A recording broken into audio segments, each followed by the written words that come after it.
More than 300 Sewerage and Water Board employees were at their posts when Hurricane Katrina hit New Orleans on August 29, 2005. And they stayed through the catastrophic flooding that engulfed 80% of New Orleans after the levees broke. These dedicated and heroic employees were first responders providing critical emergency sewerage and water board system restorations, while in many instances fighting for their own survival and the survival of others. Their valiant efforts must not be forgotten but preserved for austerity as a testament to the courage, tenacity, and dedication of these employees in the face of overwhelming odds. For the viewers who might be watching this, who do not know you, tell them your name and what you do at the Sewerage and Water Board and what you were doing in 2005. My name is Bob Moenian. I'm currently the Chief of Operations for Sewerage and Water Board. At the time of Hurricane Katrina, I was the drainage and sewerage pumping superintendent. So what were you doing on August 29, 2005? August 29, 2005, actually, as part of my preparation for Hurricane Katrina, I was making sure that my team, my staff, we are ready to deal with Hurricane Katrina, and myself, along with a whole bunch of my staff, we went on to the pumping stations, and actually I was in one of the pumping stations myself, riding Katrina. Which pumping station? I-10 pumping station. The I-10 pumping station. Right. What happened over there? Oh God. We got to the station the day before the storm, and it was myself and a few other employees. We had a couple of other supervisors and also an electrician with us. That station, we just, the Department of Transportation just built that for us. And the Hurricane Katrina was a good test of that pumping station. So I decided to go there just to see how that station is going to work for us. We had some issues with the station during the construction, and one of them was that the station had a lot of, the building wasn't secure enough to a point that we were getting some water coming to the building. So I just want to see how everything works. So anyway, I was there, and we all packed for 3-day storm event, because up until Katrina, that was the normal event for us. And we got to the station, and we had supplies of food and a couple of change of clothing, and we stayed there, and we're waiting for the storm to come. What happened when things got bad? Actually, things were going fine with us for a while. Actually, Hurricane Katrina itself didn't cause us any issues, because I remember vividly that we were almost stopping pumping on some of the stations because the rain wasn't there. Yeah, we had a lot of wind, but that was it. It was during Sunday night into the Monday that we started noticing water in the I-10 keep coming up, and we were just keep putting more pumps on. At the station we had 4 pumps, and up until then only 2 pumps were online, and we were doing fine. But when I think around 4 or 5 o'clock in the morning, we noticed water was keep coming up, so we started putting more pumps on. But that didn't go away, and back in my mind, I kind of got scared, because not too long ago, if you remember, there was a ship that ran into Mississippi River levee and caused some chaos. I thought something like that had happened, and I was really scared. Now, we had communication with our own staff, but I did not know that the levees were breached to the magnitude that we found out later on. So what happened when you found out the levees had breached? What was the reaction? Right, we found out the levees were breached, I believe it was on Tuesday, where our chief engineer, who happened to be at the main water plant, managed to get on a helicopter and do a survey of the area. He is the one that told us it was breached. And then after that, obviously, we just stopped all the pumps, and we were just waiting to make sure that my employees, they all have been evacuated safely, and just get a good handle on, situation, what damages we have received, and so on and so forth. So at what point did you feel a sense of frustration or anxiety or helplessness? Oh, that was kind of right, probably that Monday morning or so, because as the storm was beating us pretty bad, especially with the levees breached. This is gonna get me upset a little bit because, I'm in contact with my employees, and I never will forget this. I got a radio call that Mr. Mo, that's my employee, called me that the water is coming up and we're about to drown. What do we do? And, I didn't know what to tell. I didn't know what to tell him short of try make sure you have your life jacket on and climb on the rafters and hope for the best.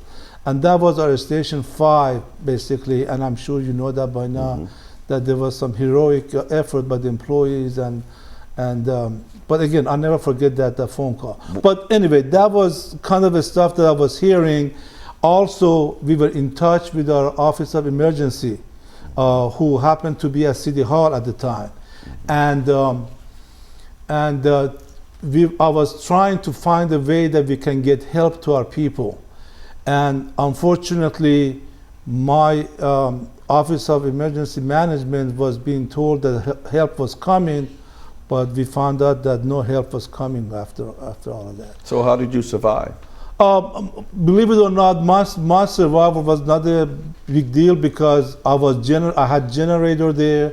I was okay. But you were worried about everybody else. I was worried about making sure everybody was safe. I couldn't accept a loss of life with my staff while they're on duty. And thank God nothing happened. That was the biggest deal. But anyway, up until I think it was through Wednesday that we kind of got a good sense of what has happened, and our employees are one by one getting evacuated and getting to safe places. So you got a better feeling about things when you sensed that the employees were going to be okay. That's correct. All right. That's correct. So then, after that was established that the employees were okay, what was your next step? Well, during all of this, you also got to realize we all have families. So I was concerned about my own family. None of the cell phones were working. We couldn't communicate with no one. So my wife didn't want to leave town that night, but thank God I managed to force her to leave town. That was the first time she evacuated. So she left town, and I had no idea where she was. That Wednesday morning, where everything was flooded, sun shining, I'm looking in the outside, and I see a canoe coming toward us. It was a couple of our operators who had left one of the stations, and they know where we were. They were just coming by us. And they came by us, and one of my operators happened to have a Verizon cell phone, and that phone was working. And with that phone, I managed to contact my family for the first time. And that was a good feeling. And when you contacted them, you were even more... I was even more relaxed, and I knew that now I'm okay. You're okay. I'm okay. You're ready to do what you need to do to get the city back. I'm ready to... On its feet. Yeah, I lost the battle, but I didn't lose the fight. That was your mantra? That was your motto? Absolutely. We lost the battle, but we didn't lose the fight? That's correct. So what did you do to get ready to get the city back on its feet? Well, Monday morning, we all got together at the main water plant, and all the key players were here, and we started looking around and see what we can do. Obviously, our employees who were trained properly, they did the right thing by turning all the equipment off, so they won't be subject to any major damage. Yeah, they were flooded, but that can be easily fixed. But that was the best thing they could ever do. So we were just trying, the first couple of weeks, get a good handle of all the damages that we had, and then come up with a game plan how to go about getting the system fixed. Well, obviously, we know downtown was going to be our source. Close to the river, the levees at the river, which is higher, that's the area of less damage. So we started concentrating in that area. And then, of course, the military came to town. There were a lot of help to a point that Getting around was difficult. They helped us with that. They brought a lot of security, and they gave us a lot of assistance to getting around, and so that we can do our assessment of the damage. And that was the first few weeks. That's all we did, just to assess the damage. So, at what point were you actually proud of the Sewerage and Water Board? Well, the first thing was, when I looked around, we had about 300 employees altogether, including technicians, electricians, all kind of workers here. We did a good job because I'll never forget talking to a news reporter from Times-Picayune at the time who was new. He was keep questioning a lot of his stuff, and I had to pull the guy to the side and say, look, take a look at West Bank.